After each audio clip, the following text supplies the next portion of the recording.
আবারও বীরভূমের তৃণমূলের গোষ্ঠী সংঘর্ষে উত্তপ্ত হয়ে উঠল দুবরাজপুর ব্লকের পদুমা গ্রাম পঞ্চায়েতের বোদগ্রাম। শুক্রবার রাতে তৃণমূলের দুই গোষ্ঠী সংঘর্ষে আহত হয়েছে 5 জন বলে সূত্রের খবর। প্রত্যেকেই দুবরাজপুর গ্রামীণ হাসপাতালে চিকিৎসাধীন। জানা গেছে শেখ আশকার ওরফে আদান গোষ্ঠীর সঙ্গে শেখ রহিম ওরফে লালন গোষ্ঠীর কর্মীদের মধ্যে ব্যাপক সংঘর্ষ বাধে। লাঠি ইট দিয়ে মারামারিতে দুই পক্ষের 5 জন কর্মী জখম হন। খবর পেয়ে ঘটনাস্থলে ছুটে যায় দুবরাজপুর থানার বিশাল পুলিশ বাহিনী। তবে কি কারণে এই গোষ্ঠী সংঘর্ষ তা জানা যায়নি।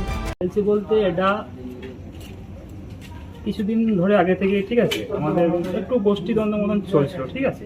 এবারে আজকে কিছু লোক ঠিক আছে একটু ড্রিঙ্কস করেছিল, সেই ড্রিঙ্কস খেয়ে একটু মোটামুটি ঝামেলার মতন সৃষ্টি করেছে, ঠিক আছে। এর থেকে আর কিছু নয়, ঠিক আছে। এইটুকুই আপাতত, এইটুকুনি একটু ঝামেলা হয়ে যাবে, মদ খাওয়া ব্যাপার নেই, ঠিক আছে। আপাতত সব ঠিক হয়ে গেছে, আপাতত এখন সব শান্ত আছে, ঠিকই আছে, বলতাম আর কোনো কিছু হয়নি।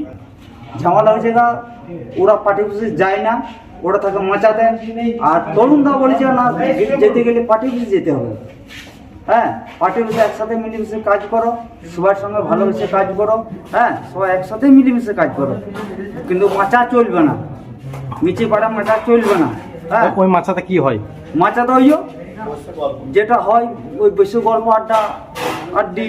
ব্লকের পদুমা পঞ্চায়েতের অন্তর্গত বোদ গ্রামে তৃণমূলের অঞ্চল সভাপতি তরুণ গড়াইয়ের দুই গোষ্ঠী লালন ভার্সেস আদান গোষ্ঠীর যে লড়াই, এলাকা দখলকে কেন্দ্র করে সেখানে ইট বৃষ্টি থেকে শুরু করে মাথা ফাটানো প্রত্যেকটা বিষয় সাধারণ মানুষ দেখেছে।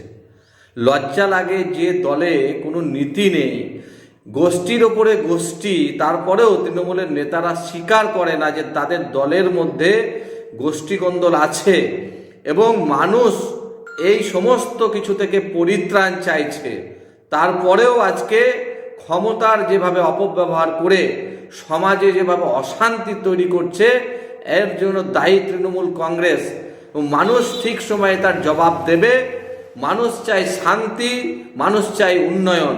তৃণমূল যেভাবে নিজেদের উন্নয়ন করেছে এবং এই উন্নয়ন করতে গিয়ে যেভাবে গোষ্ঠীকন্দল থেকে, মাথা ফাটানো থেকে, খুন খারাপি থেকে এলাকায় যে বাতাবরণ তৈরি করেছে, তার জন্য দায়ী থাকবে তৃণমূল কংগ্রেস।